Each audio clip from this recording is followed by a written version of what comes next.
मैं कुमार मोहित आप लोगों का स्वागत करता हूं। जैसा कि आप जान रहे हैं, हम 2 दिन से संविधान पढ़ा रहे हैं और हम संविधान में अनुसूची और भाग पढ़ा चुके हैं। तो आज हम लोग फिर संविधान पढ़ेंगे। संविधान संविधान में दोस्तों आज हम लोग भाग 1 पढ़ेंगे। जैसे कि आप जानते हैं कि भाग 22 भाग है। भाग 1 में दिया हुआ है अनुच्छेद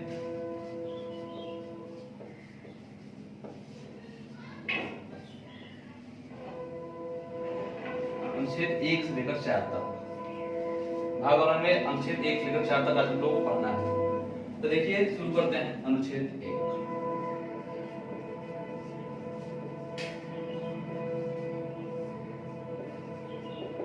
अनुच्छेद 1 में बोला गया है संघ तथा उसका राज्य क्षेत्र। संघ तथा उसका राज्य क्षेत्र आज हम लोग इसी के बारे में पढ़ेंगे। इसमें यह बोला गया है कि भारत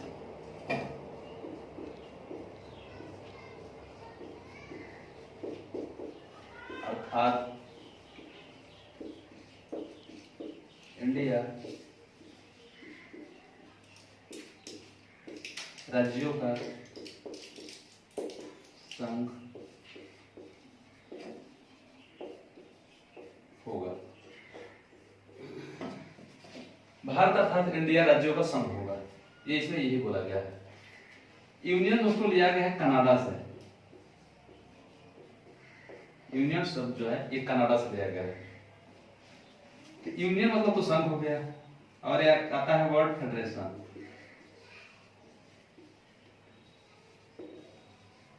दोनों का मीनिंग एक ही है, लेकिन अर्थ जो है इसका होता है संधि समझौता।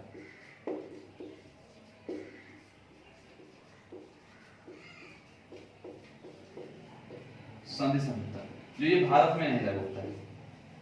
भारत में यूनियन शब्द का उल्लेख किया गया है। फेडरेशन जो है ये अमेरिका में है, ब्रिटेन में है, यूके में है। इसमें ये होता है कि राज्य संधि कर जुड़ते हैं संघ से, लेकिन हम लोग के यहाँ ऐसा नहीं। हम लोग के यहाँ संघ जो है राज्य को बनाया है। ये टूट सकता है, अमेरिका, ब्रिटेन, यूके ये सब टूट सकता है, लेकिन हम लोग के यहाँ नहीं टूट सकता है। ये हम लोग का बोला गया है 16वां संविधान संशोधन अधिनियम 1963 में कि भारत कभी टूट नहीं सकता है। इसको संविधान में लिखा गया है।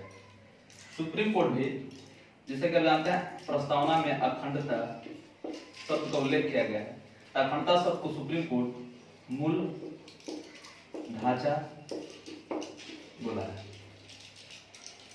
तो ये टूट नहीं सकता है कभी। तो इसमें यही है। तो इसमें अखंडता को सुप्रीम कोर्ट ने मूल ढांचा बोला है। इसको हम लोग कभी राज्य को अलग नहीं कर सकते भारत में। तो इसी में बोला गया है कि भारत में टोटल 29 राज्य क्षेत्र और 28 केंद्र शासित प्रदेश, मतलब टोटल 36 हैं। ये कभी अलग नहीं हो सकता है, भले से बढ़ सकता है, वो आर्टिकल 2 में हम लोग देखेंगे, लेकिन इसमें यही बोला गया है कि ये है। जैसे कि हम लोग के प्रधान है कि अर्जित राज्य, मतलब संघ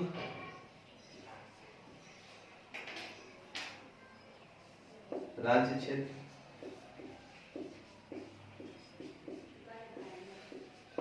संघ राज्य क्षेत्र, और एक होता है अर्जित।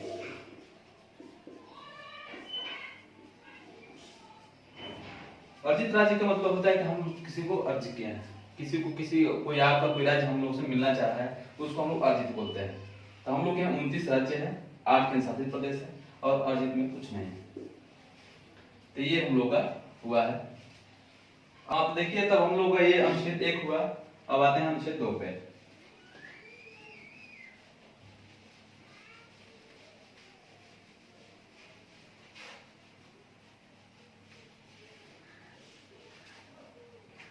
तो अनुच्छेद 2 देखते हैं हम लोग।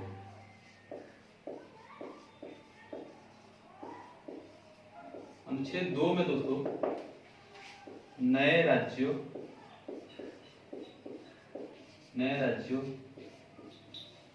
का प्रवेश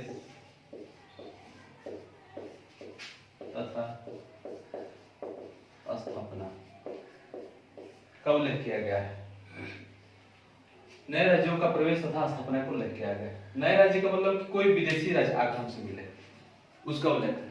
अंदर की बात, अंदर देश के अंदर के लिए नहीं, ये बाहर कोई राज्य अगर हम लोग से मिल रहा है उसके लिए है। तो इसी में जैसे कि अब याद रहे हैं कि 1961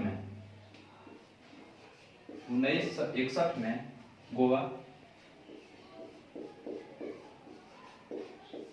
को युद्ध के सैनिकों की तरह से, सैनिकों को उससे जीता गया गोवा को। तो ये भारत में शामिल किया गया। ये पुर्तगालियों का इसमें नियंत्रण है। पुर्तगाली दोस्तों यहाँ पे कम से कम 500 साल तक राज्य किए हैं। अंग्रेज तो सिर्फ 200 साल किए हैं, लेकिन पुर्तगाली से ज्यादा किए। आए हैं सबसे पहले, लेकिन गए हैं सबसे बाद में। तो ये पुर्तगालियों को सैनिकों द्वारा भगाया गया और 1961 में इसको आजाद किया गया, तो उसको भारत में शामिल किया गया। फिर आता है सिक्किम। सिक्किम को 35वां संविधान संशोधन 1975 में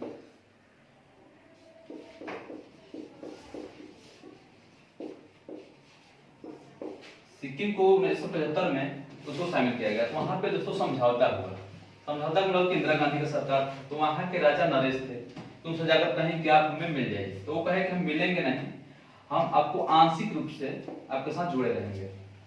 सह राज्य का दर्जा उन्होंने कबूल किया, सह राज्य का दर्जा। तो इंदिरा गांधी ने मान ली, लेकिन फिर 36वां संशोधन अधिनियम 1975 में ही उसको पूर्ण राज्य का दर्जा दे दिया। पूर्ण राज्य का दर्जा सिक्किम को दे दिया गया।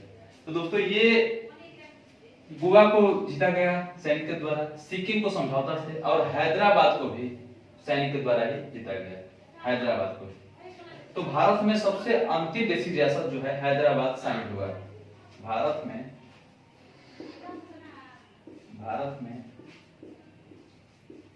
अंतिम देशी रियासत हैदराबाद शामिल हुआ।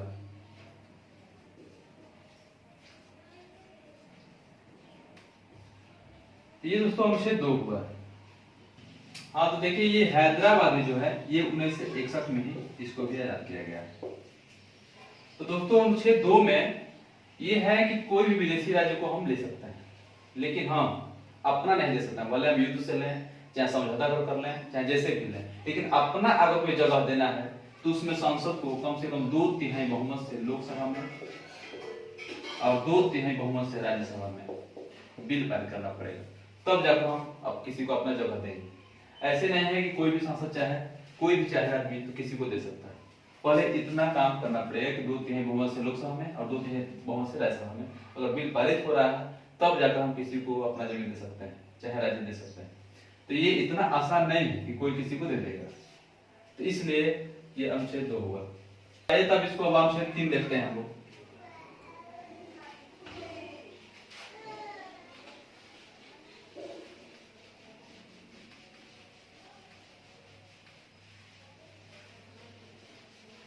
अनुच्छेद 3 में दोस्तों अनुच्छेद 3 में नए राज्यों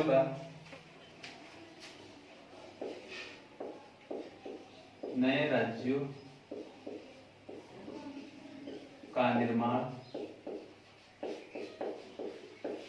तथा वर्तमान राज्यों का क्षेत्र, सीमा तथा नामों में परिवर्तन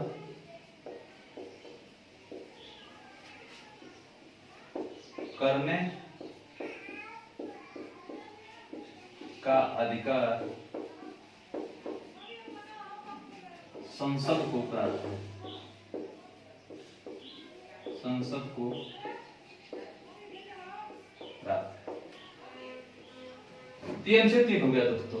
यहाँ पे ये देश के अंदर का बात कर रहा है कि देश में अगर किसी को घटाना है या बढ़ाना है, चाहे किसी को लेना है, चाहे उसका नाम परिवर्तन करना है, तो ये संसद को प्राप्त है।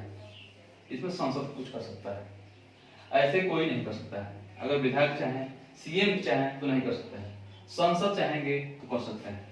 किस क्षेत्र को कितना घटाना है, कितना बढ़ाना है, किसको अलग करना है, किसको कितना रखना है, उसके नाम में अगर बदलाव करना है, तो ये संसद को प्राप्त है। तो इसी में बताया गया है कि जैसे कि अभी अब जान रहे हैं कि उत्तर प्रदेश को अलग किया गया, उत्तराखंड बनाया गया, छत्तीसगढ़ को मध्य प्रदेश अलग किया गया, बिहार से झारखंड को अलग किया गया। ये अनुच्छेद 3 के तहत, अनुच्छेद 3 के तहत ही इसको अलग किया गया है सन 2000 में। तो इसमें जैसे कि मायावती का जब सरकार था तो चाह रहे थे कि यूपी को 4 भागों में बांटा जाए, जैसे कि पूर्वांचल, अवध, बुंदेलखंड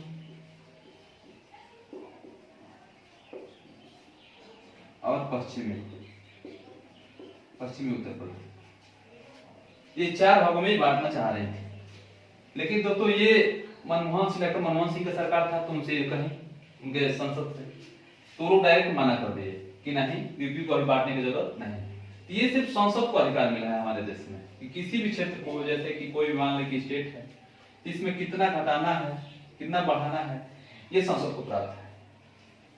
हाँ, तो जैसे कि इसमें यही है कि अगर किसी भी राज्य को अगर अलग करना है तो उसमें देखा जाता है कोई भी संसद जो है जनता के मांग पर, जनता के मांग पर और भाषा के आधार पर, भाषा के आधार पर किसी भी राज्य को अलग किया जा सकता है अगर सांसद चाहे तो। इसमें अनुच्छेद में यही दिया गया है। जैसे कि जानते हैं कि अक्टूबर 1953 में आंध्र प्रदेश को अलग किया गया, तो अनुच्छेद 3 में यही है दोस्तों। हाँ, तो इसमें अनुच्छेद में यही है। और हाँ, एक चीज का और ध्यान रखना है कि अगर जैसे कि किसी राज्य को अलग करना है तो वहां पे प्रशासनिक व्यवस्था, देश की सुरक्षा, अखंडता को कोई आंच नहीं आनी चाहिए, तभी उसको अलग कर पाएंगे। तो अनुच्छेद 3 में यही है। और अनुच्छेद 4 बोलता है,